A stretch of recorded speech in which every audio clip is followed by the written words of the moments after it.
back. This is section 6.2. We are focusing on effective use of tools, main principles for tool selection. How do we do a tool selection? Pilot projects for introducing tools into organization, and what decides the success of a tool within the organization. 3 points we will be touching upon.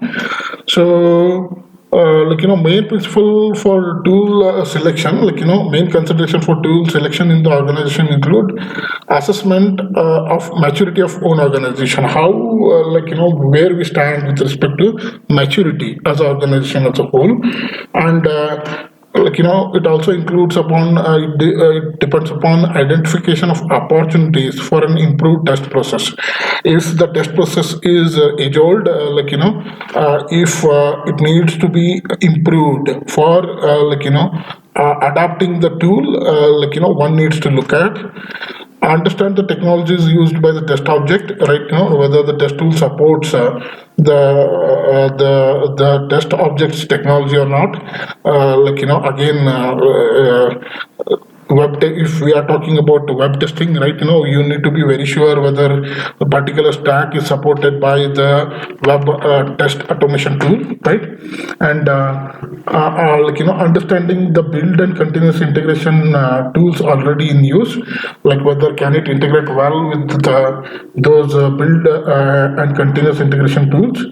Evaluation of tool against clear requirement and objective criteria. Okay, so the requirements should be very clear, and the evaluation should be objective in nature. Okay, whether tool is free during trial period, that's also criteria. So until you become comfortable, until you become comfortable with the tool and you are comfortable with the evaluation of the tool should be free during trial period. And then evaluation of vendor and support for evaluation of a vendor and support from that particular vendor, and whether coaching and mentoring is there and training needs are met within the organizations or not. Pros and cons of licensing model, how the licensing model works, right? These are the criteria for tool selections. And estimation of cost benefit ratio. By introducing the tool, how much benefit you will gain vis-a-vis the cost that you will be incurring, right?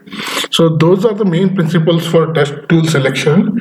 Now let's look at the pilot projects, what are called pilot projects. Pilot projects are used for introducing a tool into the organization. Suddenly you don't do a big bang.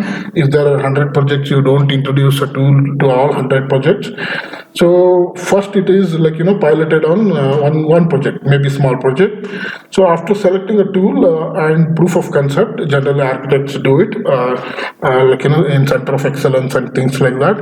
And then once you do a proof of concept, there could be pilot project, okay. And objectives of pilot projects, basically, what are the objectives of pilot project? Objectives of pilot projects include gaining in-depth knowledge of the tool, okay, and what are its strengths and weaknesses, okay.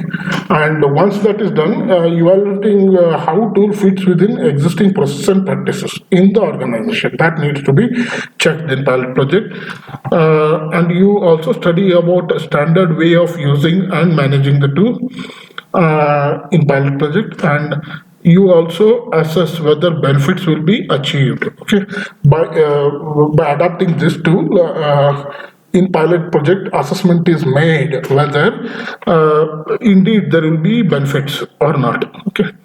Understanding the metrics is that you wish to gather certain metrics, right? So whether the tool is able to collect them and report or not, that will be checked in pilot project.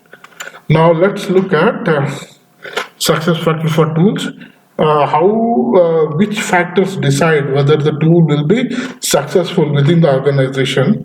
So, okay, rolling out of the tool to rest of the organization, incrementally after pilot project is possible or not, you check that, okay. And then adapting and improving process to fit the use of tool. Basically, whether the, like, we were talking about maturity of the organization, right? Whether the processes are flexible enough to adapt and okay whether the improve we can improve the existing processes to adapt the tool. That also decides the success of the tool.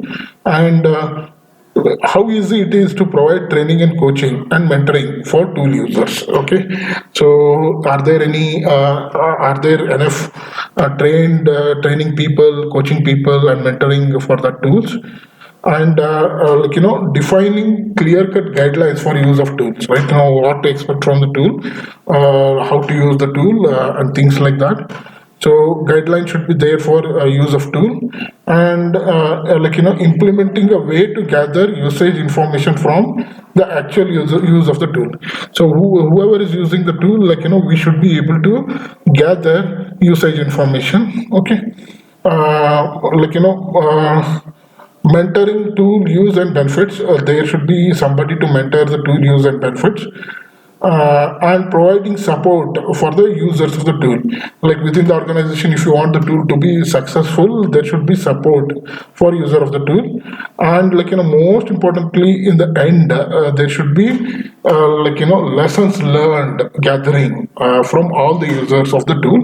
So these factors decide whether the tool will be successful in the organization or not.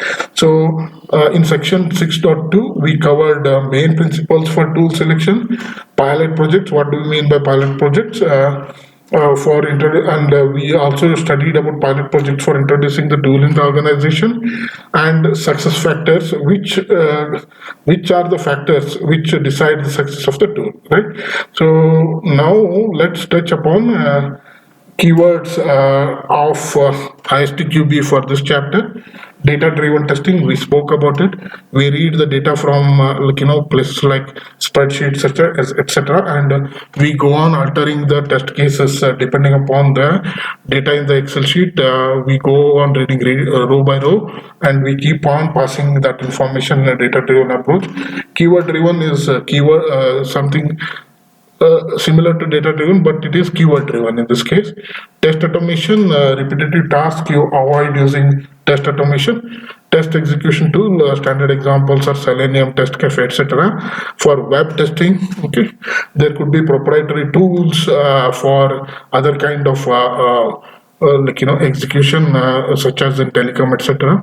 And test management tool, we spoke about test management tools, are the ones which maintain requirement, defect, test case, test execution, test logs, and whatnot.